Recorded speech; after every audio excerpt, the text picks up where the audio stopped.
Naturellement bien, Laetitia. Bonjour à tous et toutes, je suis ravie de vous retrouver sur Atypique Radio. Saviez-vous qu'il existe des oasis de verdure et de vie au cœur des déserts les plus arides de la planète ? Comment est-ce possible ? Quelles sont les techniques utilisées pour faire pousser des jardins comestibles dans de telles conditions extrêmes ? C'est ce que nous allons découvrir ensemble aujourd'hui. Les déserts présentent des défis uniques, comme vous le savez, avec des températures élevées, peu de précipitations et un sol souvent peu fertile. Malgré cela, des communautés ont développé des techniques innovantes pour créer des jardins comestibles dans ces conditions extrêmes.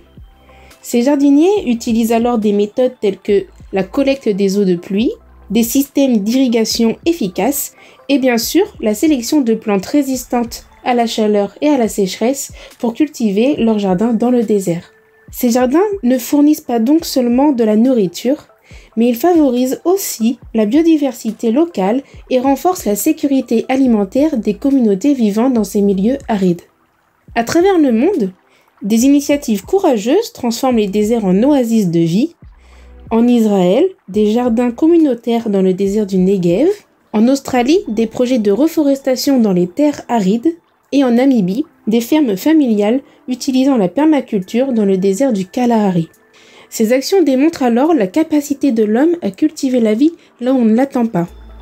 En conclusion, les jardins comestibles dans les déserts sont des exemples inspirants de la capacité de l'homme à s'adapter et à prospérer dans des environnements difficiles. Ils représentent des symboles d'espoir et de résilience, en démontrant que, même dans les endroits les plus inhospitaliers, la vie peut s'épanouir avec bien sûr un peu d'ingéniosité et de détermination. Il nous rappelle également l'importance de respecter et de travailler avec la nature pour assurer un avenir durable pour tous. C'était Laetitia. Je vous dis à la semaine prochaine sur Atypique Radio pour de nouveaux conseils et actus pour prendre soin de vous et prendre soin de la nature. Retrouvez le replay de cette chronique et plus d'infos sur atypiqueradio.fr.